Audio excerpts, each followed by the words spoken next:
Welcome back to the Molecular Genetics episode 7. Solving the sums based on Charkov's rule part 2. அன்புடன் உங்களை வரவேற்பது உங்கள் PM. In the last episode, I taught you that there are 5 models of sums based on Charkov's rule. I explained you the first 2. Now, let us study the remaining models. Charkov விதியை அடிப்படையாக கொண்டு 5 வகையான கணக்குகள் கேட்கப்படும் என்பதை சென்ற எபிசோடில் தெரிவித்திருந்தேன். முதல் 2 மாதிரிகளை நாம் சென்ற எபிசோடில் கண்டோம். தொடர்ந்து மீதி இருக்கக்கூடிய மாதிரிகளை இந்த எபிசோடில் காண்போம். Solve the sums based on Charkov's rules part 2. This is another version of model 2, calculating the number of nucleotides. Number of bases will be given, and from that we have to calculate the total number of nucleotides. A segment of DNA has 140 adenine and 140 cytosine bases. Calculate the total number of nucleotides present in that segment. The given data are adenine 140, cytosine 140 bases, that means nucleotides, individual nucleotides. ஒரு DNA தொடரில் 140 adenine மற்றும் 140 cytosine காரங்கள் உள்ளன. இந்த தொடரில் மொத்த நியூக்ளியோடைடுகள் எத்தனை உள்ளன என்பதுதான் வினா. ஒரு adenine base equal to 1 adenine nucleotide, likewise the cytosine, right? Then we know the total number of adenine equals the total number of thymine, and so the given data is the number of adenine nucleotides are 140, so the number of thymine nucleotides must be 140, right? Likewise, the number of cytosine equals the number of guanine. Cytosine in எண்ணிக்கை guanine in எண்ணிக்கைக்கு எப்பொழுதும் சமமாக இருக்கும். The given cytosine base number 140. So definitely the guanine number will also be another 140. Right. Therefore, the total number of nucleotides adenine added with thymine plus cytosine and plus guanine, totally 560 nucleotides. That is 140 plus 140 plus 140 plus 140 each is totally 560 nucleotides. The total number of nucleotides is 560. Right. Let us move to the next model. Shall we go? Model 3. Calculating the percentage of bases. Given the percentage of one base and calculating the percentage of the other base. ஒரு nitrogen காரத்தின் சதவீதம் கொடுக்கப்பட்டிருக்கும், அதனை அடிப்படையாக கொண்டு பிற காரங்களுக்கான சதவீதத்தை கணக்கிடுதல். If a double stranded DNA has 20% of cytosine, calculate the percentage of adenine in the DNA. The given data is cytosine is 20%. Then the percentage of guanine is also 20%. Right? Now, according to Charkov's rule, A plus T is equal to C plus G. So, A plus T is equal to 100 minus G plus G. That is, imagine A plus T plus C plus G is equal to 100.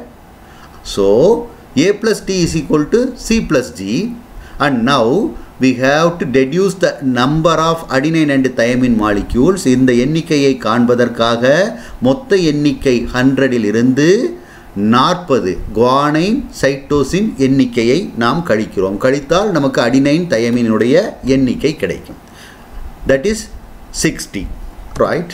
Then the number of adenine is equal to number of thymine. So 60 divided by 2, 30, right?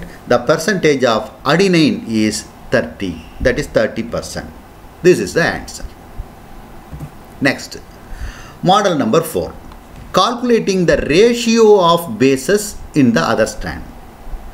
Given adenine plus thymine divided by guanine plus cytosine ratio of one strand, and from that calculating the ratio of the same in the other strand. The adenine thymine ratio of one strand of DNA is 2. What is the ratio in the complementary strand? DNA in 2 இழைகளில் ஒரு இழையில் adenine thiamine விகிதம் 2 என உள்ளது. நிறைவுறுப்பு இழை அதாவது எதிர் இழையில் அந்த விகிதம் என்னவாக இருக்கும்? In one strand, adenine binds with the thymine. In the opposite strand, thymine binds with the adenine. ஒரு இழையில் அடினைன் தயமினோடு இணைகிறது என்று எடுத்துக்கொள்வோம். இதனை அடுத்த இழையிலிருந்து நோக்கும்போது thymine அடினைனோடு இணைகிறது. So the number of adenine joined with thymine in one strand and thymine is joined with adenine on the other strand. So if A divided by T is equal to 2 in one strand, அடினைனுக்கும் thymine-க்கும் உள்ள விகிதம் ஒரு இழையில் 2ஆக இருக்குமானால், then here இந்த வாய்ப்பாட்டின்படி A is equal to 2 and T is equal to 1. Then on the other strand, inversely, thymine joined with adenine is equal to 2 and adenine joined with thymine is equal to 1. So the ratio of adenine and thymine is 1 divided by 2, that is 1:2. Right. 1:2. Do you understand? கொஞ்சம் குழப்பமா இருக்கா? பாத்துருவோமே. Imagine இதுதான் அந்த given strand. சரியா? இந்த ஸ்ட்ராண்டில் இது template strand, இது complimentary ஸ்ட்ராண்டுன்னு கற்பனை பண்ணிக்கலாம். இங்கே எண்ணிட்டே வாங்க. எத்தனை அடினைன் இருக்கு? 1 2 3 4 4 அடினைன் இருக்கு. எத்தனை தயமின் இருக்கு? 1 2. Right.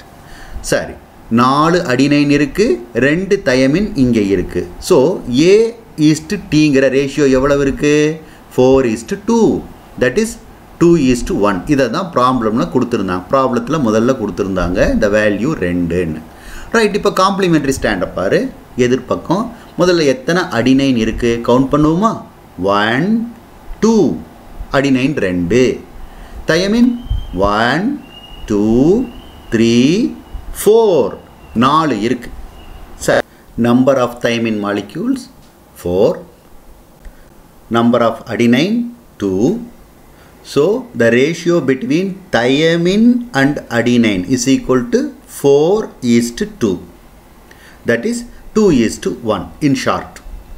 So the ratio between adenine and thymine, look here carefully, adenine and thymine, adenine 1, thymine 2, 1:2. So in this strand the ratio of adenine to thymine is 1:2. This is so simple. In this strand, adenine thymine ratio 2:1. So on the other strand, எதிர்பக்கமாக இருக்கிற இழையில் இங்கே 2:1 இருந்தால் எதிர்த்தாப்படி என்னன்னு இருக்கும்? Inverse 1:2. அவ்வளோதான். இங்கே adenine thymine 2:1னா எதிர்பக்கம் அதே adenine thymine 1:2ஆக இருக்கும். Right. Shall we move on? Next. Calculating the ratio of bases in the other strand. Given the value of purines and pyrimidines in a ratio. இந்த விகிதத்தில் இருந்து we have to calculate the ratio of the same on the opposite strand.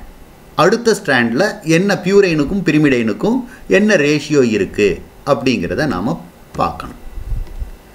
If the ratio of A plus G, that is purines and pyrimidines in one strand is 0.7, what is the same ratio in the complementary strand?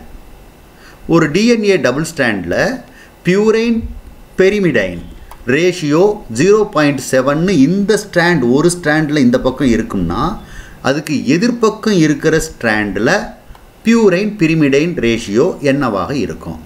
Sari. The given data, the ratio between purines and pyrimidines is 0.7 or 7.10. எப்படி வச்சுக்கலாம்? Adenine plus guanine 7 அப்படின்னு எடுத்தா thiamine plus cytosine 10. Okay. In this strand, the total value of purines is 7 and total value of pyrimidines is equal to 10 in this strand. இந்த இழையில. அப்போ ஆப்போசிட்டில் என்னவா இருக்கும்? ஏற்கனவே போன ப்ராப்ளத்தில் நம்ம பார்த்தோம் இல்லையா? இன்வர்ஸ் தலைகீழாக இருக்கும். எப்படி? T plus C 10 இருக்கும். A plus G அதாவது purines 7. So 10 divided by 7 is equal to 1.428, in short 1.43. Right? Fine. The last model is identifying the type of the strand. இதை அடுத்த எபிசோடில் பார்க்கலாம்.